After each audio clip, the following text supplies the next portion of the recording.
मोहम्मद रफ़ी साहब ने सिनेमा को सदाबहार नगमे दिए हैं जो आज भी लोगों की जुबान पर रहते हैं। उनके गीतों के एक एक लफ्ज आज भी दिल में उतर जाते हैं।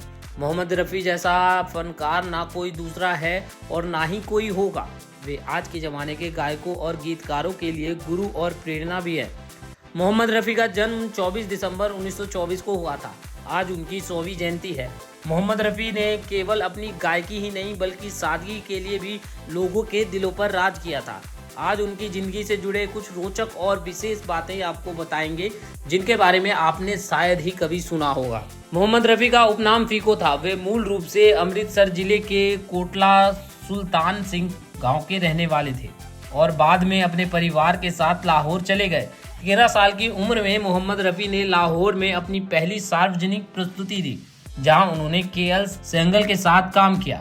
1944 में मोहम्मद रफ़ी ने लाहौर में जित्तन बेगम के साथ युगल गीत सोनिए नी हीरिए नी गाकर प्लेबैक सिंगिंग की शुरुआत की। उन्हें ऑल इंडिया रेडियो द्वारा भी गाने का एक मौका मिला था। मोहम्मद रफ़ी ने 1945 में फिल्म गांव की गोरी से हिंदी फिल्म में डेब्यू किया था। मोहम्मद रफ़ी और किशोर कुमार को संगीत जगत में हमेशा कट्टर प्रतिद्वंद माना जाता था, लेकिन जो लोग उन्हें जानते थे वे हमेशा इस बात पर जोर देते थे कि वे बहुत अच्छे दोस्त थे।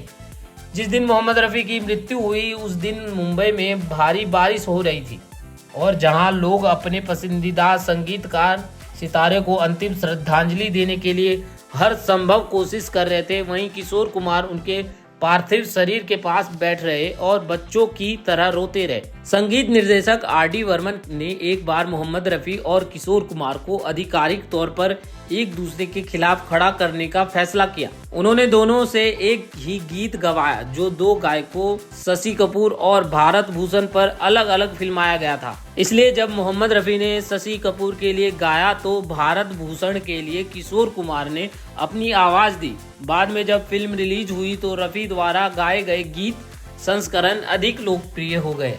मोहम्मद रफ़ी के नाम सबसे ज्यादा भारतीय गायक होने का रिकॉर्ड है। उन्होंने 14 भारतीय भाषाओं और 4 विदेशी भाषाओं में गाने गाए हैं, जिनमें आसमिया, कोंकणी, भोजपुरी, अंग्रेजी, फारसी, डच, स्पेनिश, तेलुगु, मैथिली, उर्दू, गुजराती, पंजाबी, मराठी, बंगाली आदि शामिल हैं। ऐसा माना जाता है कि मोहम्मद रफ़ी ने अपने जीवन काल में 7,000 से अधिक गाने गाए हैं, जिनमें से 162 गाने हिंदी के अलावा अन्य भाषाओं में हैं। मोहम्मद रफ़ी और आशा भोसले की जोड़ी संगीत जगत में काफी सफल रही और वे हमेशा एक युगल गीत पर एक साथ काम करते थे, जिसमें महिला स्वर की आवश्यकता होती थी, जबकि जब पुरुष युगल गीत गाने की बात आती थी तो मन्ना डे अक्सर उनके साथी होते थे।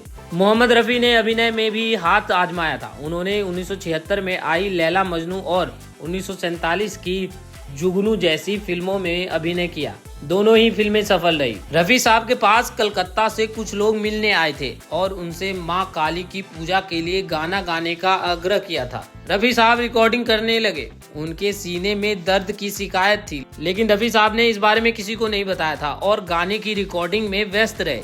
इसके बाद दिल का दौरा पड़ने पर उनका निधन हो गया। मोहम्मद रफ़ी की जानकारी आपको कैसी लगी हमें कमेंट सेक्शन में अपनी राय जरूर दें और हमारे चैनल को सब्सक्राइब करना ना भूलें।